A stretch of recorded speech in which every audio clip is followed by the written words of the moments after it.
만약 1년 동안 단 한 권의 책을 읽는다면 단연 꼭 이 책을 읽어야 합니다. 대한민국 국민이라면 모두 알지만 주변에 제대로 읽은 사람이 없는 책. 하버드, 프린스턴, 스탠퍼드, 예일 등 아이비리그를 포함한 유수의 대학에서 연구를 하고 강의를 하고 있는 책. 바로 논어입니다.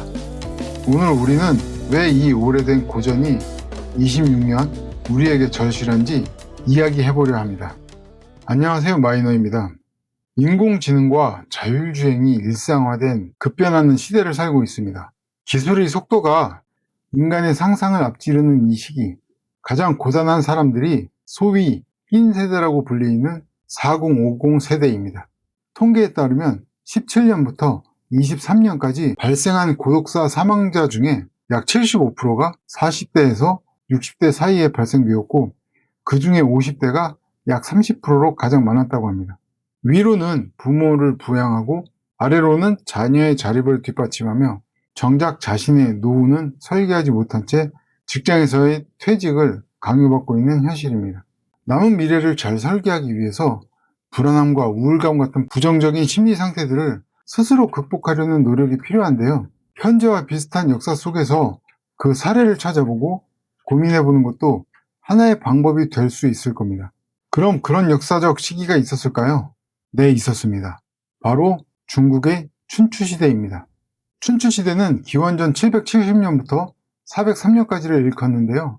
중국의 고대 국가 하은주의 시대가 저물고 등장한 시대가 춘추시대이죠. 춘추시대는 주목해야 할 기술의 발전이 있었던 시대이기도 한데요. 바로 청동기에서 철기로 전환되던 시기였습니다. 철기 기술의 발전은 생산량의 증대로 이어졌고 잉여 생산물을 탄생시켰으며 이는 국가에 귀속되어 국력과 도시의 발전이 급속도로 진행되는 원동력이 되었습니다.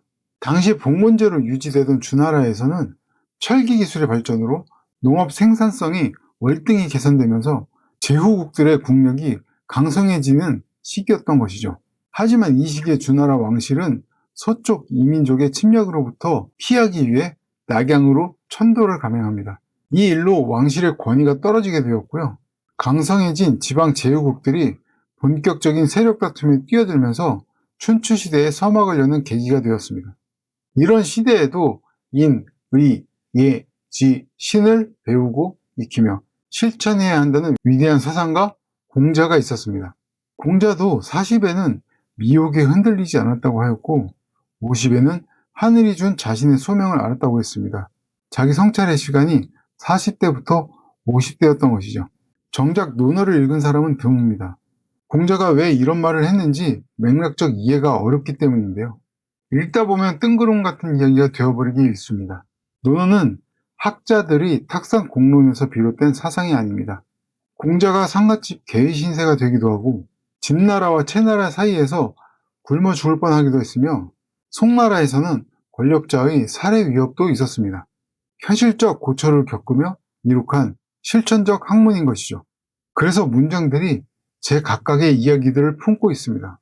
공자와 제자가 시대와 인간을 어떻게 바라봤는지, 관계에서 어떻게 중심을 잡았는지, 어떻게 스스로의 존엄을 지켰는지, 그리고 어떻게 살아야 하는지 치열하게 공부하고 실천하며 고민한 흔적이 담긴 이야기입니다. 그런 책인데도 불구하고 문장만 읽으니 이해가 안 될 수밖에요. 논어는 공자와 제자의 어록이자 당부이며 소망입니다. 그래서 논어는 긴 시간을 두고 한 두 문장씩 곱씹어 읽어야 합니다. 더불어 자신의 생각도 정리하면서 말이죠. 그래서 지금처럼 기술이 주도해 빠르게 바뀌는 시대와 그 불안을 체감하며 살아가는 현대인들이 춘추시대를 살았던 공자와 제자의 이야기를 꼭 한 번은 읽고 사유해봐야 하는 것입니다. 그리고 굴지의 기업인 삼성의 창업주 고 이병철 회장님과 일본 교세라의 창업주 이나무리 가조 회장도 경영철학 중심에는 논어가 있었습니다. 논어에 이런 이야기가 있습니다. 눈이 먼 악사 면이란 사람이 공자를 찾아왔습니다. 계단 앞에 다다르자 공자가 계단입니다 알려주었죠. 좌석에 이르자 공자가 좌석입니다 알려주었습니다. 악사 면이 좌석에 앉자 설명했습니다. 여기는 아무개가 있고 저기에는 아무개가 있습니다. 악사 면이 나가자 공자 제자 자장이 물었죠. 스승님, 그것이 장님에게 말하는 도리입니까? 그러자 공자가 답했습니다. 그렇다. 장님을 돕는 도리다. 저는 이 구절을 읽으며 이런 생각을 했습니다. 우리는 불편한 남을 돕는 것은 올바른 도리라고 생각하는데 정작 자신을 돌보는 도리는 몰랐던 것은 아닐까. 심리학자 칼 융은 인생의 전반기는 건강한 자아를 형성하는 데 바쳐지지만 후반기는 그 자아를 내려놓고 내면으로 들어가 진정한 자신을 찾는 시간이라고 했습니다. 빅토르 위고는 40세는 청춘의 노년이고 50세는 노년의 청춘이다라고 했습니다. 4050 세대는 정말 바쁜 세대입니다. 사회적으로는 안정적인 위치에 있을지 모르나 앞으로의 미래를 생각한다면 불안함이 높을 수밖에 없죠. 그래서일까요? 독서 실태 조사에 따르면 철학, 사상, 종교 관련 서적을 읽는다는 비중이 40대부터 압도적인 비율로 높아집니다.